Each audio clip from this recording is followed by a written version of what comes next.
The crystal wine glasses clinked as my sister Emma raised her hand, drawing everyone's attention like she always did. "Big news, everyone." Her perfect smile gleamed as she looked around our parents' mahogany dining table. "I just got called for an interview at Sterling Enterprises."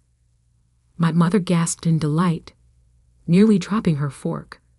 "Sterling Enterprises? The biggest tech company in the city?" "The very same," Emma preened, tossing her expertly highlighted hair. "Senior marketing director position. They reached out to me specifically." Of course they had. Everything came easily to Emma. Perfect grades without studying. Dream jobs without trying. A constant stream of success that our parents never tired of celebrating. I sat quietly, pushing my food around my plate, trying to become invisible. But in this family, I was never allowed to fade into the background for long. Not when they needed someone to compare Emma to. "Isn't that wonderful?" my mother gushed. "Now that's a real career path." She turned to me, her smile turning sharp. "You should ask Emma for advice, Sarah. Maybe she can help you find something better." Better than what I was doing now, she meant. Better than the consulting work that they all dismissed as glorified freelancing. Better than building my own company from scratch, because apparently being your own boss wasn't as impressive as having one. "I'm doing fine, Mom," I said quietly, but Emma was already laughing. "Oh, please, you can't even get a real job," she smirked. "How long are you going to pretend that your little consulting thing is an actual career?" My father set down his wine glass. "Emma has a point, Sarah. You're 32. It's time to get serious about your future." I gripped my fork tighter, thinking about the contracts sitting on my desk at home, the acquisition deals I was negotiating, the empire I had built while they were all busy undermining me. "My business is doing well," I started to explain, but Emma cut me off. "Business? Please. You work from your apartment and barely make enough to pay rent. Meanwhile, I'm about to be a senior director at Sterling." She turned to our parents. "Did I mention the salary? Base pay is $250,000 plus bonuses." My mother nearly swooned. My father beamed with pride. I thought about my company's latest quarterly earnings report and had to suppress a laugh. "When's the interview?" I asked, keeping my voice neutral. "Monday morning," Emma replied smugly. "Not that it matters. The position is practically mine already. The CEO specifically requested to interview me personally." I bet they did, I thought, remembering the stack of resumes on my desk. Among them, Emma's application, forwarded to me by HR with a note. Another entitled candidate with an inflated ego. "Your call, boss." "Well, good luck," I said, standing up. "I should get going. Early meeting tomorrow." Emma snickered. "What? Did someone finally agree to buy something from you?" "Sarah," my mother sighed. "When are you going to stop this ridiculous independent phase? Your father could have gotten you a proper position years ago." I thought about the nameplate on my office door, the one that reads Sarah Mitchell, CEO, Sterling Enterprises, the one Emma would see tomorrow morning. "You're right, Mom," I said, gathering my things. Maybe it is time for a change. They probably thought I was finally admitting defeat. They had no idea what was coming. As I drove home to my penthouse apartment, not that they knew I could afford one, I thought about how we got here. How their constant dismissal had driven me to build something bigger than they could imagine. It started 10 years ago when I graduated with my MBA. Emma was the star of the family then too, climbing the corporate ladder with her natural talent, while I quietly studied market trends and business strategies. When I told them I was starting my own consulting firm, they laughed. When I landed my first major client, They dismissed it as luck. When I started buying up struggling companies and turning them around, they didn't even notice. 5 years ago, I made my biggest move yet, acquiring Sterling Enterprises through a complex series of shell companies and investment firms. The previous CEO was ready to retire, and I had spent years preparing for this moment. I changed my professional name to Sarah Mitchell, my mother's maiden name, knowing my family never paid enough attention to business news to make the connection. I rebuilt Sterling from the ground up, transforming it into the tech giant it is today. And through it all, my family remained blissfully unaware, too busy praising Emma's minor achievements to notice that their unsuccessful daughter was now one of the most powerful CEOs in the city. My phone buzzed as I pulled into my building's private garage. A text from Emma. "You should really come to the Sterling building sometime. See what a real company looks like. I'll give you a tour after I get the job." I smiled, thinking of my corner office on the top floor, the one with the view of the entire city, the one Emma had been dreaming about in her application letter. Tomorrow was going to be interesting. In my apartment, I reviewed Emma's resume one more time. It was impressive on paper.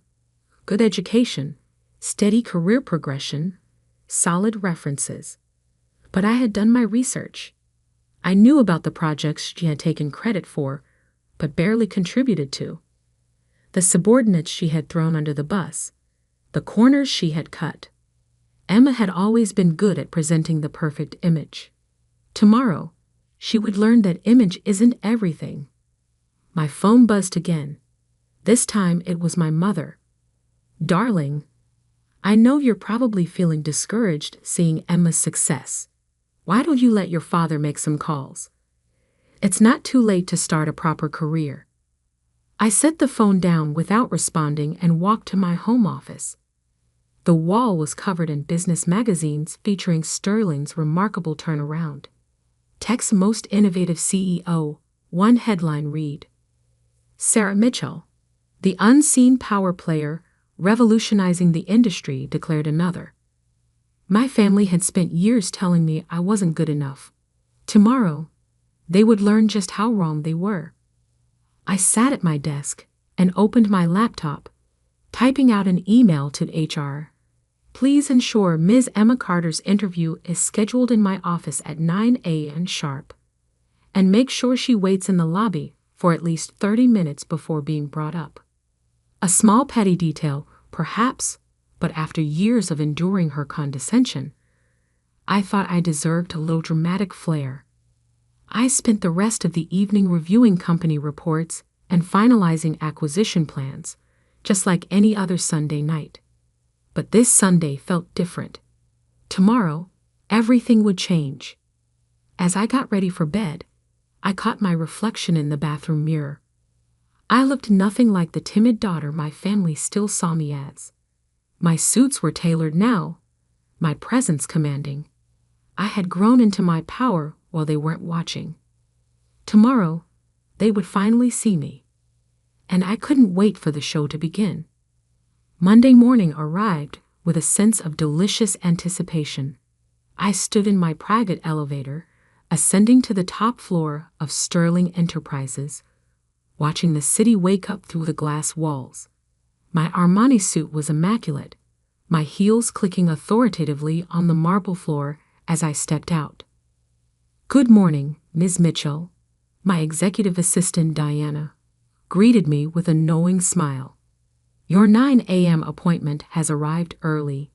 She's been waiting in the lobby for 20 minutes, insisting that the CEO specifically requested her presence. I checked my watch. 8:45 a.m.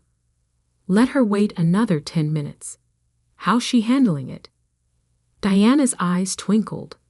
She's demanded coffee 3 times, name-dropped several executives she claims to know, and told the receptionist that her sister is a nobody who can't even get a proper job.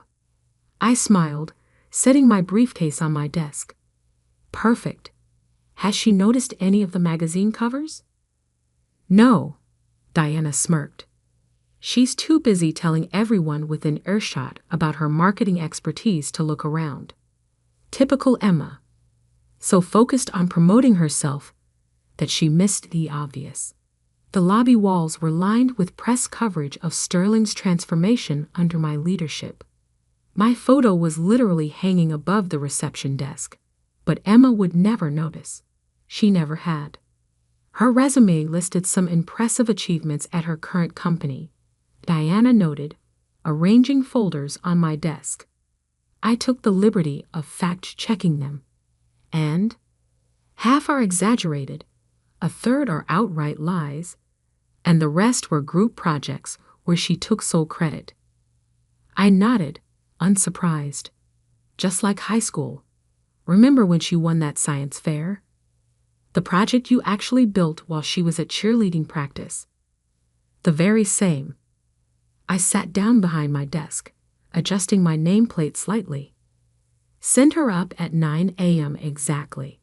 And Diana? Make sure the security team is recording the lobby and elevator cameras. I want to preserve this moment. At precisely 9 a.m., my office phone buzzed. Ms. Carter is here for her interview, Diana announced formally. Send her in. The door opened, and Emma strode in like she already owned the place. She wore an expensive but slightly too flashy suit, her confidence bordering on arrogance. Then she saw me sitting behind the CEO's desk. The color drained from her face. Sarah? She stammered, frozen in the doorway. What? What are you doing here? Good morning, Emma, I said pleasantly. Please take a seat. We have a lot to discuss about your application for the Senior Marketing Director position. She didn't move, her mouth opening and closing like a fish out of water. But I'm supposed to meet with Sarah Mitchell, the CEO. I smiled, gesturing to my nameplate. That would be me. Sarah Mitchell, formerly Sarah Carter. Though I'm not surprised you didn't make the connection. You never did pay attention to anything I did. Emma sank into the chair across from me, her perfect composure cracking. This is impossible. You're just a consultant. You work from your apartment. Actually, I leaned back in my chair, enjoying this moment. I own this building, and several others. Sterling Enterprises has been my company for the past 5 years. I pulled out her resume. Now, shall we discuss your application? I have some questions about these achievements you've listed. You can't be serious, Emma whispered, her voice shaking. You can't be the CEO. You're nobody. That's what you all thought, isn't it? I kept my voice calm, professional. Poor Sarah can't even get a real job. Just a nobody working from her apartment. Tell me, Emma, did you ever once ask what kind of consulting I did? What companies I worked with? Or were you too busy bragging about your own mediocre accomplishments? She flinched. I didn't. No, you didn't. I agreed. None of you did. You were all too convinced of my failure to notice my success, too busy mocking my choices to see where they were leading. I opened her file. Now, about this claim that you single-handedly increased your department's revenue by 200% last year. That's accurate, she stuttered, but I could see the panic in her eyes. Interesting. I pulled out another document. Because I have here the annual report from your company. The entire marketing department only saw a 30% increase. And according to your former colleagues, that was primarily due to a campaign developed by your junior team. The one you rejected initially but took credit for after it succeeded. Emma's face went from pale to red.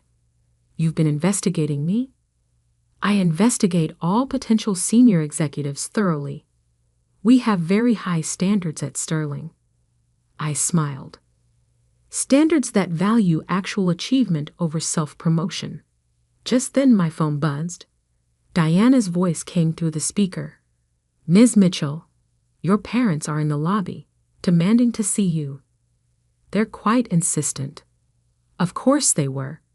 Emma had probably texted them the moment she saw me. "Send them up," I said calmly. "I think it's time for a family meeting." Emma shifted nervously in her chair. "Sarah, look, about last night. About all the things I've said. Save it." I cut her off. "I'm not interested in apologies motivated by fear. I spent years listening to you undermine and belittle me. Now you get to sit there and learn exactly who your unsuccessful sister really is." The door burst open. My parents stormed in, their faces a mix of confusion and anger. "Sarah," my mother exclaimed, "what is the meaning of this? What are you doing in the CEO's office?" "Hello, Mother," I replied coolly. "I was just reviewing Emma's job application. Would you like to join us?" We were discussing the importance of honesty in professional achievements. My father's face reddened. "Stop this nonsense immediately. You're embarrassing yourself and your sister." I stood up slowly, letting my authority fill the room. "No, Dad. For once in your life, you're going to listen to me. All of you are." I pressed a button on my desk, and the wall of windows behind me transformed into a screen, displaying Sterling's financial growth under my leadership. "Welcome to my company, the one you've been hearing about at your country club, the one Emma's been desperate to work for, the one that's been making headlines while you were all too busy dismissing me to notice." They stared at the numbers, the achievements, the empire I had built while they weren't watching. "Now," I said, sitting back down, "let's talk about what really makes someone successful in business. Shall we begin with integrity, or should we start with actual competence?" The color drained from Emma's face as she realized this interview was about to become very, very uncomfortable, and we were just getting started. The silence in my office was deafening as my family stared at the financial projections on the screen. 10 years of growth, billions in acquisitions, my photo on the cover of Forbes, Fortune, and Business Weekly. This is all yours," my mother whispered, sinking into one of the leather chairs. "Every bit of it," I confirmed, standing to walk around my desk. "The consulting business you mocked? That was just the beginning. While Emma was bragging about her mid-level marketing positions, I was buying and transforming struggling companies. While you were lamenting my lack of a real job, I was building an empire." My father, always quick to anger, found his voice first. "Why didn't you tell us? Why keep this secret?" I laughed, but there was no humor in it. "Tell you? Like I tried to tell you about my first major client, or my first successful company turnaround, or any of my achievements that you dismissed because they didn't fit your narrow definition of success." Emma shifted uncomfortably in her chair. "Sarah, if we had known." "That's exactly the point." I cut her off. "You only care now because of what I've built, not who I am. You're only interested because of the power and money, not because you're proud of what I've accomplished." I pressed another button on my desk, and security footage from last night's dinner appeared on the screen. Emma's mocking voice filled the room. "Can't even get a real job." "Stop," Emma pleaded, her face flushing. "We get it."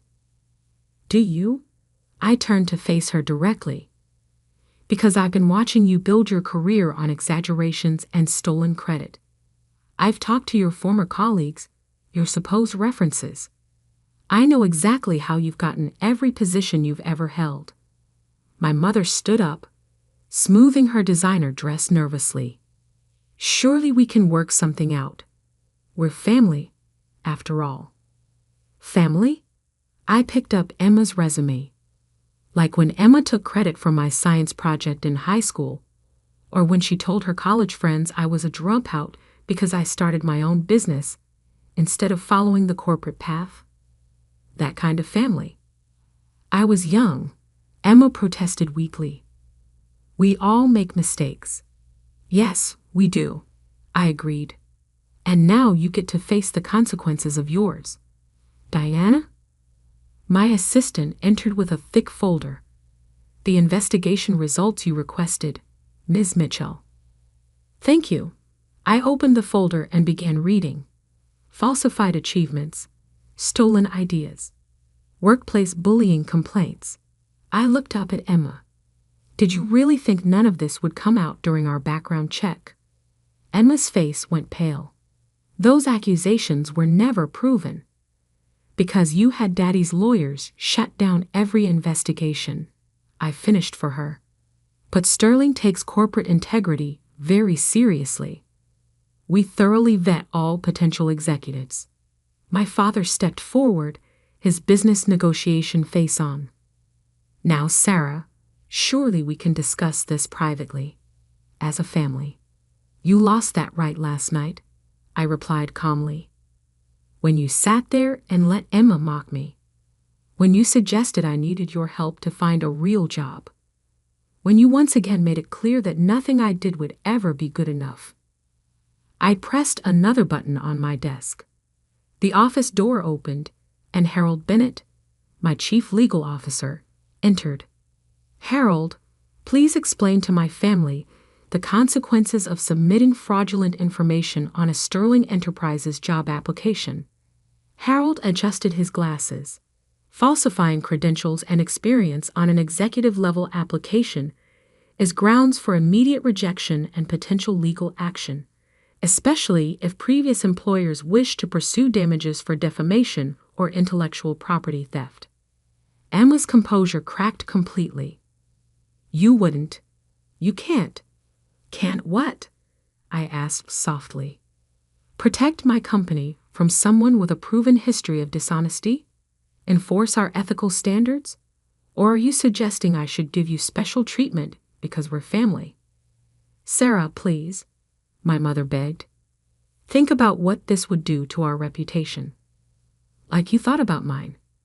All those years of snide comments and dismissive attitudes. I shook my head. No, Mother. Emma's application is rejected. Furthermore, I'm forwarding our findings to her current employer. They should know exactly who they're trusting with their corporate image. Emma burst into tears, but they weren't the calculated sobs she usually used to get her way. These were real, the tears of someone finally facing consequences. As for you two, I turned to my parents. I suggest you take a long, hard look at how you've treated both your daughters. One you praised endlessly despite her dishonesty. The other you dismissed despite her integrity and success. My father's face darkened. You're enjoying this, aren't you? Humiliating your family? No, Dad. I'm not enjoying this at all. I'm doing what you should have done years ago, holding people accountable for their actions. I walked to the window, looking out at the city I now partly owned. You know what the worst part is? If any of you had shown even a moment of genuine interest in my work, you would have known about all this. My name, my full name, has been in the business news for years. But you were all too convinced of my failure to notice my success. I turned back to them. Now I have a board meeting to prepare for. Harold will escort you out. Emma, you'll receive official notification of our decision in writing. I suggest you use this as an opportunity for self-reflection. Sarah, my mother tried one last time. We can still be a family. We can work through this. I sat back down at my desk, picking up a report. We'll always be related, Mother, but family? That requires respect, support, and love. None of which you've shown me. Now, if you'll excuse me, I have a company to run." They left in silence, Emma's tears still falling, my parents' pride in shambles.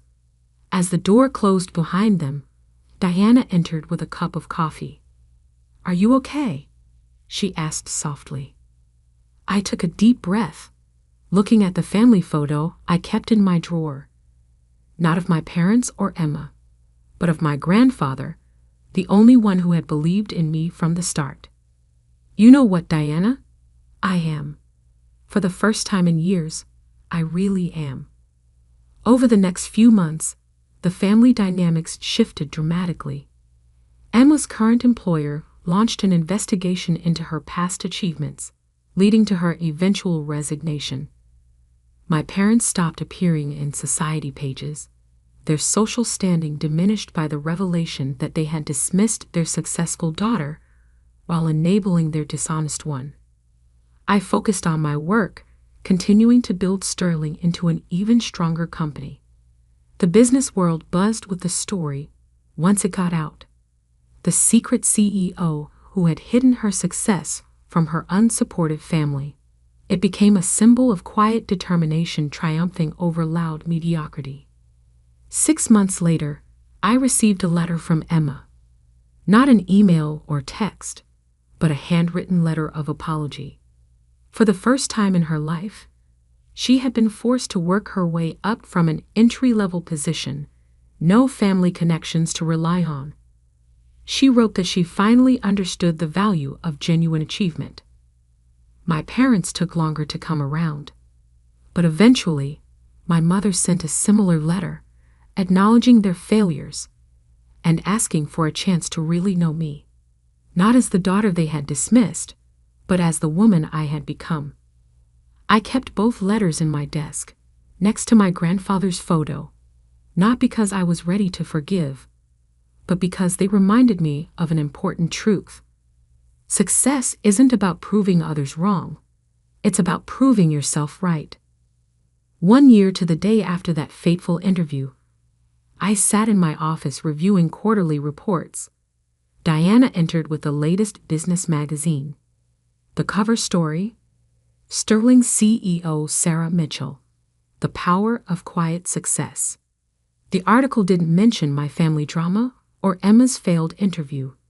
It focused on what really mattered: the company I had built, the innovations we had created, the changes we had made in the industry. Because in the end, that's what real success looks like. Not bragging at family dinners or inflating achievements, but building something meaningful, something lasting. They had called me worthless at family dinner. Now I was their boss, their superior, their example of what true success looks like. And that was worth more than any revenge could ever be.